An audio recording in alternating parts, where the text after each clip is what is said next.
história brasileira, ela deve ser lembrada como uma grande heroína para sempre memorada, pela sua força e mente sempre homenageada. Dia 25 de julho é o dia de lembrar de Teresa de Benguela, pois rainha exemplar, foi durante a sua vida sem jamais silenciar. Que exemplo inspirador, que mulher tão imponente, foi Teresa de Benguela, uma deusa para a gente, que até hoje não desiste dessa luta pertinente. Me revolta esse país que não fala na história, de seus feitos grandiosos e de toda a sua glória. O silêncio é explicado pela vil racista escória. Hoje vamos falar sobre o legado da Rainha Teresa de Benguela, uma heroína negra da história não contada do Brasil. E para isso, vamos iniciar falando sobre o quilombo. As comunidades quilombolas têm uma forte interação com a terra. Ela é vista como a mãe que alimenta e gera possibilidades de vida. As pessoas que ali se abrigam costumam se organizar em grupos, de forma que haja solidariedade social e o trabalho realizado seja coletivo. O escritor e líder quilombola, Antônio Bispo dos Santos, afirma que os quilombos são perseguidos exatamente porque oferecem uma possibilidade de viver diferente.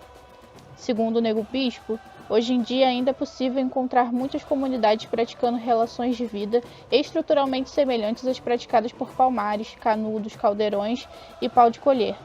O Quilombo do Quariterê foi um quilombo localizado no território que hoje corresponde ao Vale do Guaporé, atual fronteira entre Mato Grosso e Bolívia, que abrigava mais de 100 pessoas com destacada presença de negros e indígenas. O quilombo, inicialmente chefiado por José Piolho, foi o maior de toda a região do Mato Grosso. Ali se vivia do cultivo de alimentos como algodão, milho, feijão, mandioca, banana, e também da venda dos excedentes de produção quilombola por ouro ou pedras preciosas, eventualmente revertido em mais armas.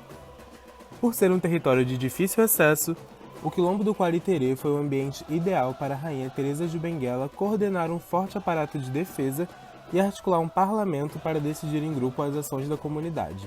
Teresa, assim como outras heroínas negras, foi uma personagem importante na luta contra a escravização e nas conquistas sociais do Brasil.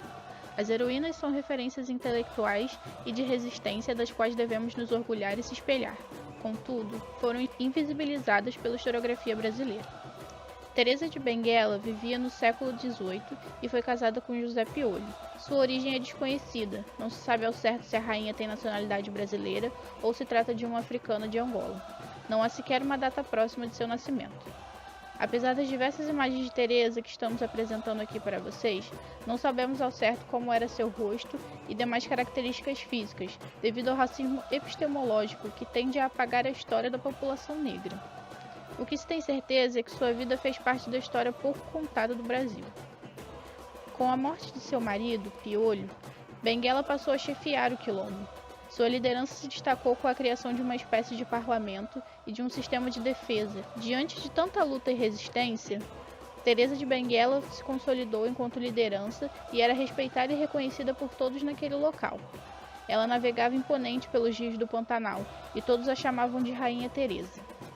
O quilombo resistiu da década de 1730 ao final do século, e a liderança de Teresa de Benguela vigorou até 1770, quando então veio a óbito. Devido à precariedade de informações, não se sabe ao certo o que teria motivado a sua morte. Se a narrativa oficial do colonizador inventa versões que redundam na tragédia da morte, nós gostamos de inventar o final que germina vida e esperança, pensando na potência da luta e da experiência conduzida por essa importante personagem. Teresa de Benguela é uma heroína negra que lutou incansavelmente pelo seu povo e deixou um enorme legado para cada um de nós.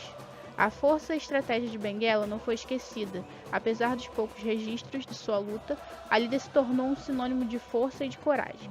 Se tornou um símbolo para a mulher negra, reforçando o orgulho da sua raça e trajetória. Importante de lembrar que seus passos foi sentida e repercutida séculos depois, especificamente na década de 1990, quando o dia 25 de julho se tornou um marco internacional de luta e resistência de mulheres negras, latino-americanas e caribenhas. É de extrema relevância a recuperação do legado de Teresa de Benguela, uma heroína negra que lutou bravamente pela liberdade do seu povo, combatendo ao sistema colonial de escravização. Assim sendo, fica aqui registrado nesse vídeo a história dessa grande personagem da história brasileira que deve ser lembrada nas salas de aula do Brasil. Teresa de justiça, Teresa de glória, Teresa de vida, Teresa de história, Teresa de terra, Teresa de gente, Teresa de luta, Teresa de ventre, Teresa de pele, Teresa de esplendor, Teresa de sonhos, Teresa de amor, Teresa do povo, Teresa da